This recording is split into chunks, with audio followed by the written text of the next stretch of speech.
Hello, Gary Champion, psychic medium once again, hopefully with some words that make sense.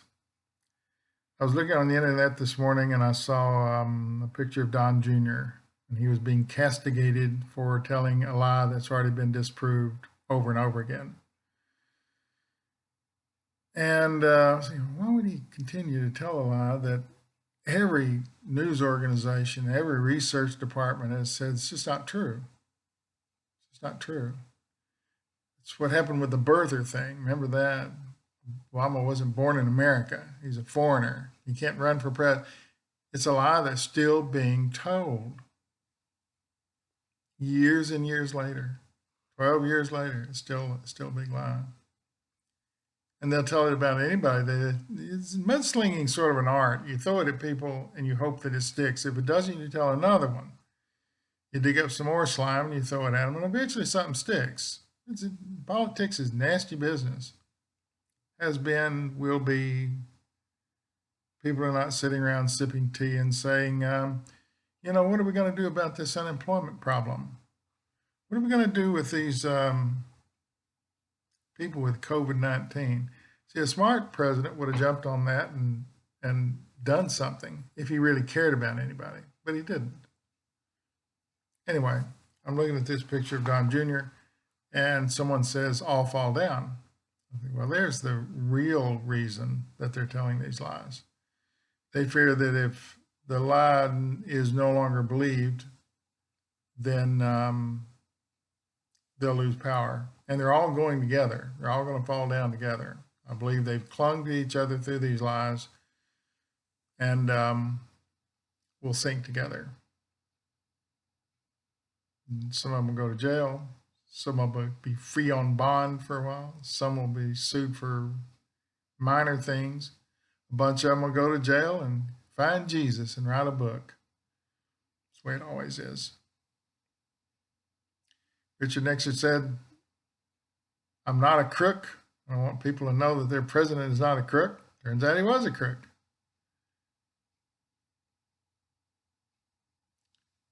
Trickle-down theory. Yeah, that's another Republican one.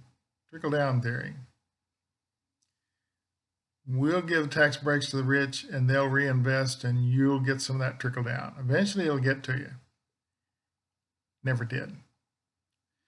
They told it through 8 years. People believed it. Make America great again. America's always been great. We've turned a little shady lately, but then that's not my fault. Drain the swamp. Now they are the swamp. Interesting, huh? They're catchy slogans that we tend to like in America. We love a snappy slogan.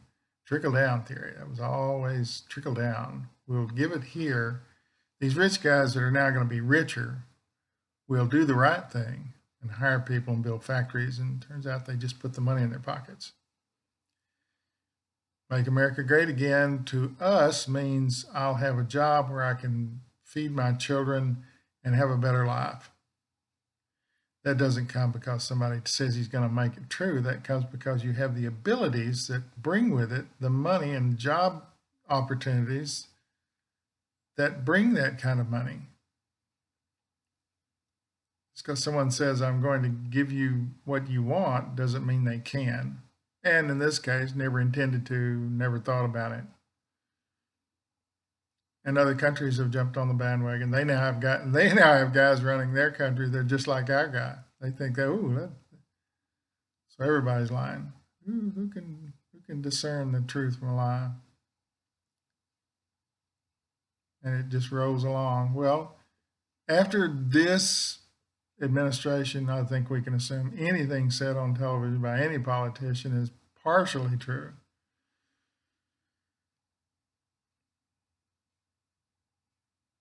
I'm looking for good intentions. If a guy tells a lie and he's just not aware, I'm okay with that. I'm going to give everybody a job on Monday. If he really intended to do that, like in the movie Dave, you saw the comedy Dave, The idea was to have a jobs bill that got everybody employed. And he really meant it. Man, it was in his heart. Of course, he was a pretend president. He wasn't the real president. But the guy, the vice president, took it up and said, I think I'm going to work on this jobs bill because I think it's a good one. They don't tell us in the movie whether that happens or not. I don't think it's really possible, but good intentions, yeah, I'm for that. Saying something that gets you elected and makes no sense at all. It was a lie. It was a lie intended to be a lie to convince people to vote for you. Those are insidious lies. It's hard to get rid of them. I tend to still believe them. Years later, people be wearing those hats, those red hats, with a lie on it. Big lie here in Texas is somebody ran for office years ago and they said they had an Oxford education, and based on that, they got elected. Now, all these years later, someone actually researched that. He has no Oxford education at all. He just made it up. He went to school in San Antonio. About, I don't know, 4 or 5 hours from here. Nothing against San Antonio. Should have been proud to have had that degree. Instead, he said he went to Oxford. He might have worn Oxford shoes, but it's going to be his undoing. I don't think you can prosecute someone for lying about that, but should be.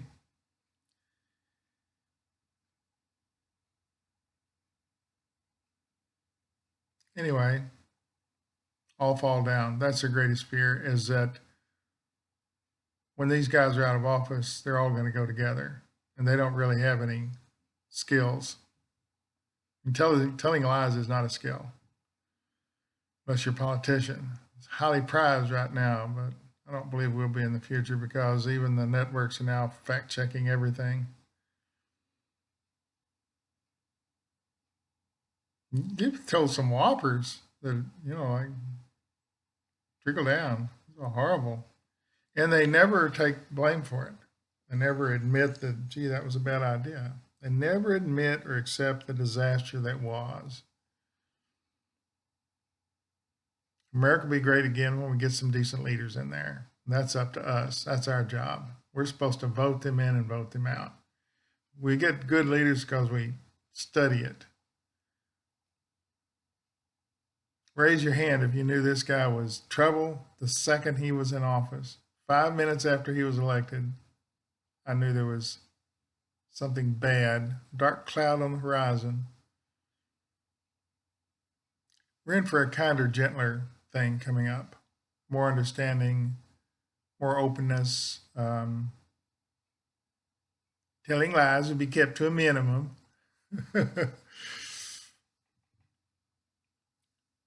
I can even take a minimum number of lies, like one per day maybe. But we've heard so many of them, it's hard to know what to do. Wisest thing is a politician standing up at a podium, flopping his hands around and doing this and telling you something, part of it's just not true. Someone saying that's a given. Should be, but right now it is. It's a given that anything this person's saying is truthful. What do we do about that? Make them take a lie detector test before they swear them in? Every time they lie, they take us a lie detector test? And say, oh, Mr. Senator, you're lying. That you don't have a degree from Oxford. Well, I was meaning to get one. Well, that's not like having one. Okay, we have to exclude you. You can't run for office. No liars in office. Wouldn't that be fun? What would they talk about?